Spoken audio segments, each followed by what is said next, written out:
Welcome to Let Me Fix This. Enjoy the video. You start by verifying prerequisites. Make sure your phone's time is set to automatic network time.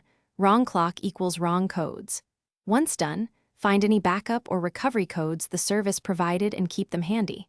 Make sure you're logged into the account on another device for recovery access. If you don't have backup codes, pause and enable a secondary sign-in method if possible.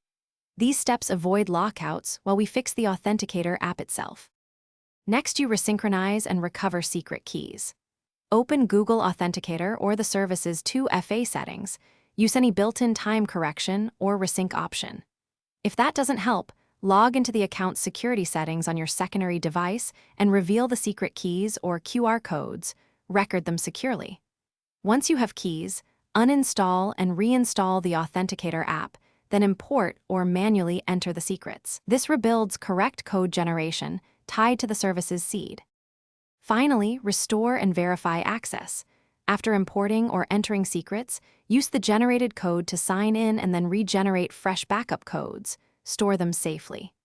Make sure you enable an alternate 2FA method such as SMS or a hardware security key while testing to avoid lockouts.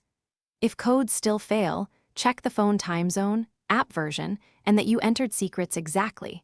As a troubleshooting tip, recreate the 2FA token from the account's security page and replace the old entry in the app.